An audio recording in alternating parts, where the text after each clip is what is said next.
Hey, Survivor! Welcome to episode 108 of the Vibrant Survivor podcast.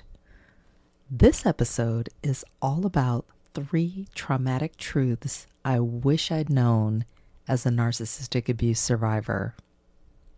But first, let's self-regulate with a 4-for-8 breathing exercise if you'd like. I invite you to close your eyes if you feel comfortable. Place your hand on your heart maybe. And maybe press your feet into the floor.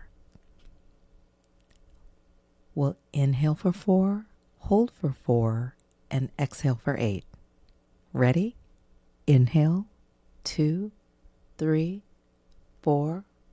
Hold, 2, 3, 4.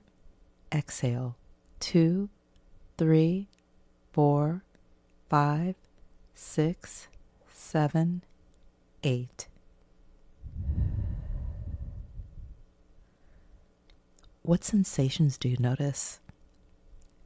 I notice a heightened awareness of the ground, and I felt a choked up sensation. I felt it in my chest. I felt like I wanted to cry. How about you? Grab your notebook and pen, and let's dig in. Hey, Survivor. Welcome to the Vibrant Survivor podcast. Do you want to disconnect from a narcissistic or toxic situation and heal? Are you Googling how to identify a narcissist, narcissistic abuse, and boundaries? Are you feeling stressed and lonely while trying to avoid being sucked back in and lied to again? Hey, I'm Lesley. As a busy wife and mom, I fell for the lies and manipulations of narcissists. I wasted my time, talents, and money on users who kept moving the goalposts. I wanted real relationships and business opportunities and to enjoy life with my family. Instead, I struggled with anxiety, panic attacks, and insomnia, and I couldn't trust my body or anybody until I took a holistic approach to healing. In this podcast, you'll find tips for healthy living, trauma healing, and boundaries so that you'll have the freedom, confidence, and inner peace to respond, not react, after narcissistic abuse. Take a deep breath in, let it out slowly, and just relax. This time's for you. Hey, Survivor! Do you want to heal after narcissistic abuse? Come and join me in a closure coaching session. This is a 1-hour, one-on-one coaching call that's going to help you disconnect from dysfunction, create your own closure, and begin a long-lasting journey of healing, step by step. Head right now to closurecoachingsession.com. Survivor, I hope you're staying safe, healthy, and enjoying the holiday season so far. It can be a tough time, physically and emotionally, and I am right there with you, facing some traumatic milestones, even as we speak. Yesterday marked 7 years since the murders, and today marks 19 years since my dad's sudden death. Things that you just can't forget. I'm not going to lie, it's tempting at times to not want to do anything and to just white knuckle it through the days. Survival mode, right? But instead, I'm in a season of learning and applying what I've learned from books, workshops, and my support network to navigate these difficult days. Here are 3 traumatic truths I wish I'd known as a narcissistic abuse survivor. Number 1, what people don't work out, they act out. Christian counselor Jim Kress's wisdom in Good Boundaries and Goodbyes reminds us that our unresolved pain often shows up in our behaviors.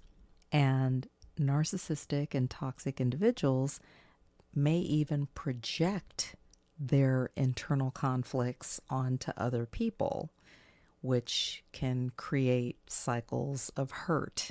Recognizing this dynamic can help you, survivor, to not take it personally when people act out, and instead to focus on the one thing that you can control, which is healing your own wounds instead of absorbing other people's pain and suffering.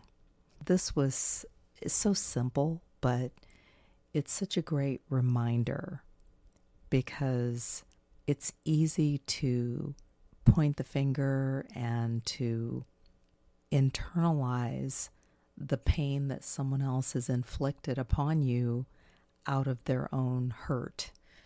And it just goes to show that we're all human, and any one of us can hurt another person out of our own pain and struggle. And to just really be mindful of caring for ourselves and taking care of our own property so that we can be part of the solution and not part of the problem.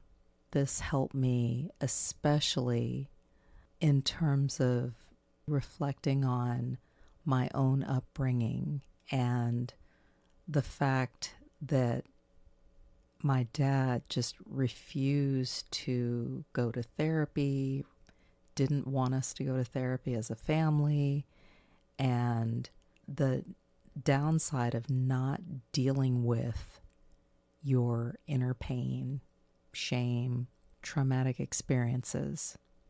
The upside of it all is that I get to take that knowledge, that hard learning, and apply that in my own situation as a parent, and to work on myself and increase my self-awareness and even my self-care so that I can teach and train my children going forward.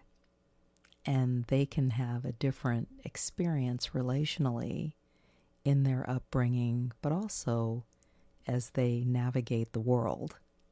Number 2, when you're scared, you lose your skills. I attended a webinar with Dr. Bessel van der Kolk and his lovely wife, Leisha, and there were so many gems. One of the things that he shared was this, that when you're scared, you lose your skills. And Dr. van der Kolk is a clinical psychiatrist, and he explains how fear shuts down our higher brain functions, which makes it even harder to respond effectively, real time. And in moments of stress, self-regulation becomes really crucial, and practices like the deep breathing exercise that we do here every week and getting grounded, whether it's pressing your feet into the floor or just pressing your butt into your seat, or just creating space, stepping away or taking a step back to recalibrate and ground yourself can help you to regain a sense of calm, clarity, and balance, which can allow you to access those skills again. And that's really encouraging and empowering.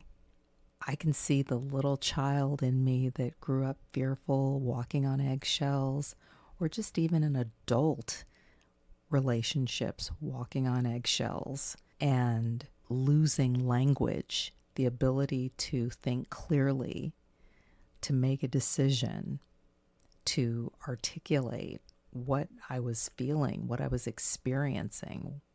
I definitely experienced that around the time of the murders, that shock of being notified by my friend of the crime and not being able to speak, going into this panic attack, hyperventilating. And I know for me, I had to make some very specific choices to move a little differently. Even today, just making sure that my schedule was different than it was several years ago, to make sure that I didn't go back into that place or get triggered. Number 3, trauma hijacks the body. Trauma's not just in your head, survivor. It's stored in the body. The body keeps the score, just like the book. This can manifest as tension, exhaustion? Are you feeling exhausted? Or chronic health issues? How's your health? Is anything flaring up? Any recent diagnoses? Or just random illnesses? When you understand the connection, it empowers you to address your healing holistically through lifestyle, exercise, attitude, and nutrition, like Dr. Sears talks about, and to seek support if you need it. I get it, and I've got you, survivor. Your body is an important part of your recovery journey. So self-awareness and self-care are priorities. I know for me, when I had another narcissistic relationship that was exposed in my life, it really shook me to my core, and it sent me back to that place where I was with the murders, the panic, the hyperventilating. At one point, I lost sensation in my legs and basically from the waist down for even a short period of time, but I was very aware of it, and it was very scary. And I hadn't really done anything to cause that, but something happened that absolutely contributed to that. And I didn't realize how much trauma hijacks the body. But now that I know that, I think it allows me to be a lot more forgiving of myself. And also, when I see other people or come into contact with other people who may be acting out based on what has happened to them, I'm able to put things into perspective, think through, talk through it, and have more compassion and take a more humble approach versus reacting in the moment and in a way that I can't take back. Let's recap 3 traumatic truths I wish I'd known as a narcissistic abuse survivor. Number 1, what people don't work out, they act out. Number 2, when you're scared, you lose your skills. And number 3, trauma hijacks the body. Remember, the key to trauma healing is knowing what you're feeling. Thanks for tuning in. I hope this encourages you to dig into the emotional and physical aspects of things to improve your self-awareness and self-care. Take care, and I'll talk to you soon. If this podcast has helped you understand who and what you're dealing with, sharpen your discernment, and move forward on your healing journey, share it with another survivor. Help me help others by leaving a review for the show. And let's connect on social. Take a screenshot, share it in your IG stories, find and tag me at The Vibrant Survivor, and I'll share your post too. I look forward to connecting with you on IG and seeing you back here. You're not alone, and you're not crazy. Know who you're dealing with, know who you are. Take care, and I'll meet you back here next week. Bye-bye.